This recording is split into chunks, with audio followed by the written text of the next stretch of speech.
afternoon, everyone. Welcome to Coffee with a Cop today. We have the Brevard County Sheriff's Office here with us, and we really appreciate all that they do for our community, so give them a huge round of applause.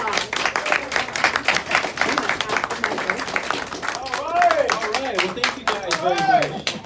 Thank you. My name is Corporal Jay Martinez, and this is Corporal Carlos Diaz. We call him Special K. Like the cereal, which is nice. He's my sidekick here, my partner in what we call crime prevention. So big thing, what we do is we go out and we try to give people information to reduce crime. And we have many different programs that do that. That's the idea behind Coffee with a Cop. It gives you a chance to ask us informal questions that you normally wouldn't feel comfortable asking cops. And if you think about it, normally when you deal with police, it's sometimes considered a negative thing, right? It's because you did something wrong or someone was called to your house, and generally it's a guarded conversation that you have with an officer because you're not sure what the outcome may be. It could be, am I being investigated for something? Am I saying something I shouldn't say? Am I going to get a ticket, right? These are the circumstances under which most of us deal with law enforcement. But programs like this give us an opportunity to drop our guard on both sides, and you can ask us candid questions and we will give you very, very candid answers. We have a wealth of experience between us. There's no question that's out of bounds for Coffee with a Cop, so you can ask us anything about law enforcement. You can ask us the questions about crime prevention, or you can ask us just really any question you wanted to ask a cop ever in your entire life. I had an opportunity to move into our community services unit, and when they first assigned me that, I thought to myself, man, I don't know if I want to do that. When you think about crime prevention, you know what I think of? I think of McGruff. You know what McGruff is? Yeah. Right, the dog, take a bite out of crime, right? Now, that's what we think of. But at our sheriff's office, I don't know if you know, we have a suit that is McGruff. It's a dog that a person has to get into. They have to wear this suit and they go to the mall and they take pictures with kids, and I'm thinking that's going to be me for the rest of my career, is wearing this dog suit everywhere I go. And the sheriff's like, no, what we're going to do is way better. We have a cow suit that you're going to actually go into. And that is actually something I had to do as part of my community outreach, was wear a cow suit for something that we call the move-over law. Have you raised your hand if you know what the move-over law is, right? So if you're driving on the road and you see a law enforcement vehicle, or really any vehicle with lights, it can be even a civilian vehicle that has the flashers on. If there's people around that car, you have to either slow down significantly to make that pass, or give up the lane that's closest to them, right? So that it keeps those first responders and those folks that work on the side of the road more safe. So in order to do that, we developed this campaign called Move Over, right? But it was move over, almost like a cow. Okay, what do you do out on the farm on Route 1? Tell us about what. Sure, yeah. So on 95, if you've traveled that area, yeah, you'll see there's a large area of property that we endearingly call the farm. I think at one point in its history, there were some buffalo out there and some other animals, which may be where the name farm came from. So now we have not one, but two, I think 3 ranges out there for shooting range. So it's now an entire training facility. We have our own in-house police academy that we do now, that's also housed out there. And we're in the process of building a new obstacle course for our SWAT team, and also a drive pad for training vehicle operations as well. Of the farm's history, there was a time when we ran our physical abilities test. So in order for a deputy to become a deputy, they have to do this physical abilities test. And it was my job at one point to facilitate that test. And an interesting observation that I made was that when the sandhill cranes were nesting, the times of the applicants were much faster, right? And part of my job was to determine how fast they needed to do it. And the anomaly was that, I don't know if you know this, these birds are very territorial, especially when they have their young. So our obstacle course was alongside of the canal where they would nest. And an applicant would get out of the patrol car, they'd have to take off some flags, they grab a flashlight, and they start running this course. Well, this course was alongside of this canal. And at the very end is where the sandhill crane used to hang out. And they would get to the end, touch the pole, and have to run back. And when the cranes weren't out there, the times were right around maybe 4.5 minutes. But when the cranes were out there, they were under 3 minutes and 59 seconds every single time. And it's because on the way back, and the crane knew this, and we would test 4, 5, 6 people at a time, the crane knew that the person was going to be running back. And he would take that opportunity to chase them and make that sound. They make it like, that sound they made? And he would run after them as they were running back. So you could imagine a deputy sheriff trainee running in full fear mode away from this sandhill crane back to the car trying to get a job. Is kind of the highest stress that you could put someone under. But the performances with the cranes there were way better than when the cranes weren't there. So you were very afraid in a situation, I guess that's my question. I don't know what would be the best thing to do. Sure. If you don't know what to do, the best thing to do is to move to a place of safety if you can. We have this process that we go through in our training, and we call it the Cooper color code, right? And there's different colors. And long story short, if you are in what we call mental condition white, where you're not expecting to get attacked, and you're ambushed or caught off guard during an attack, you're going to be very bad at defending yourself. But if you're sharp and you're watching and you're observing and you're looking for signs of danger and you see it before it's happening or as it's happening, you're going to be a lot better at reacting to it. Police officer. I was a 10 years cop and 10 years firefighter. I've been 22 years in total. Back in, got on a job in October '56 and got into the fire department, switched over to the fire department about 10 years after that because I worked with Frank Serpico a couple of tours. You see the movie? Yeah. Frank Serpico, you have to see the movie. True story, okay? True story happened. And because of Frank Serpico spilling the beans and coming forward, he was a man, the place finally collapsed. That's about your police dogs. Police dogs. There's a dual-purpose dog and there is a single-purpose dog, all right? An example of the dual-purpose dog are the German Shepherd, Belgian Malinois, and the mixes that you see biting people.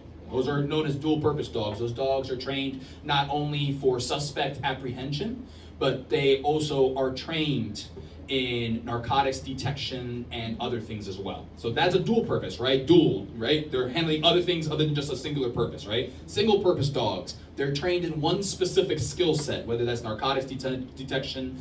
Then we have EOD dogs that work out at the port that are trained to sniff and smell for explosives. We have a couple different breeds. Our patrol dogs are mostly just German Shepherd, Belgian Malinois, and mixes of those two breeds.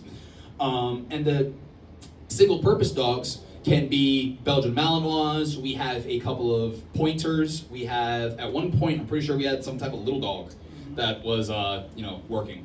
Now we do have our canine like bloodhounds that work out of the jail. Those are single-purpose dogs. However, their duties are strictly to help in finding missing individuals. So missing and endangered adults, people suffering from mental irregularities, or missing children. So we will use these dogs because these dogs are not trained to bite. They are not anything like that. Their sole purpose is to track individuals and track the scent of the missing person so they can assist us in locating them. So those are two different types of dogs that we have at the sheriff's office. We have a lot of canine handlers, we have a lot of dogs. So yeah, we got a lot of area to cover. Go ahead. Okay, we walk around the area here. Some people are a little intimidated by strangers. Do you have anything that you should say that we should be carrying to sound an alarm or anything at all for help other than the things we wear around our necks? Yeah, we don't have any alerts that we carry, but it's a good idea to have something, right? And more importantly is to have a plan. And I said that plan may be different from person A or person B, but some examples of some things that you can carry is pepper spray. That's an example of something you can carry. A personal alarm device is something that you can carry. It helps draw attention to you. Sometimes an air horn would be a good one. So it almost looks like a pepper spray, but when you point it at someone, it makes this louder sound. Now, is that going to defend you from someone who's trying to be violent? No, but it may deter someone who is trying to steal your property. Remember, there's three types of bad guys: the ones that want your property, the ones that want to hurt your body, and the ones that want to take your life. And the threshold for stopping each one of those is going to be a little bit different. So it's good to have a variety of things. Taser is one of the things we carry, all right? We have different things that are issued to us by the agency that we can carry. Is not only less lethal, non-lethal, but also lethal options. So we have, and it's issued to us, a baton, pepper spray, the taser, these hands. And then on top of that, we also are issued our service weapon. So there is a scale, right? The use of force matrix, right? Yep, use of force matrix that we progressively go up the ladder according to what the suspect is doing, and equal force to take them into custody. So we have different avenues. So an example of something you can carry is a civilian version of a taser. They have different models of this that are available for purchase. They have two types, one that shoots the electric probes. They have one that looks more like a cattle prod, where it's just an electricity at the end of a delivery device. And then there's also a firearms style platform that delivers a pepper ball. Right, so it's a gun that doesn't shoot bullets; it shoots pepper balls. Exactly what you have on, all your things that you have. What we have on our uniform? That are visible. Okay. In total, it can vary depending on whether or not you're carrying everything the sheriff's office gives you. There are certain things you are required to carry on your person at all times. Other things are optional. In total, the last time I weighed everything I have, in addition to my own body weight, I carry about 37 pounds. So that's equally distributed from the vest to the belt. So working from top to bottom, we have the vest. The vest is ballistically rated for all handgun rounds up to 44 Magnum, including double buckshot and slugs from a 12-gauge shotgun. Inside of it, we have an armor plate that is to help protect us from rifle rounds up to 308 NATO or 7.62 by 51. So that'll help stop and prevent us being injured from rifle rounds, all right? A new thing in today's law enforcement to help us, counter individuals that might think, oh, they're only wearing handgun armor, okay? So we have the actual armor panels that go inside of the vest, and then the vest is what you can physically see. The panels can be taken out to be washed and cleaned, and then they're placed back into the carrier. I will go from my right to left. Radio. Radio has a talk piece that goes up to my ear, so I can hear. It is audible to like everyone in the room. However, some deputies carry an earpiece so that it's not audible. I used to carry an earpiece. It would get knocked out of my ear all the time, so I went to this. But it's completely optional to have an earpiece or this microphone piece, but that's the radio, mandatory. Handcuffs. You must carry one pair of handcuffs on you. I carry two. I've come across some big boys, and it took 2 pairs of handcuffs to handcuff them. So because of that, I've carried 2, all right? Mandatory 1, but I carry 2. Handgun magazines for the service pistol are right here. You are issued 2 plus the one that's in the gun for a total of 3. You are to carry all of them at all times. Each one carries 18 rounds in the magazine plus the one in the gun. There, magazine holder. Flashlight. Flashlight is on here. Since now I work in 8 to 5, and I'm at a desk, I've taken off many of my flashlights. But when I work night shift, I normally have 3 or 4 flashlights on my person. Electronics can do weird, funky things going from hot to cold in a cop car and then out in the humidity. So working night shift, crucial to have light.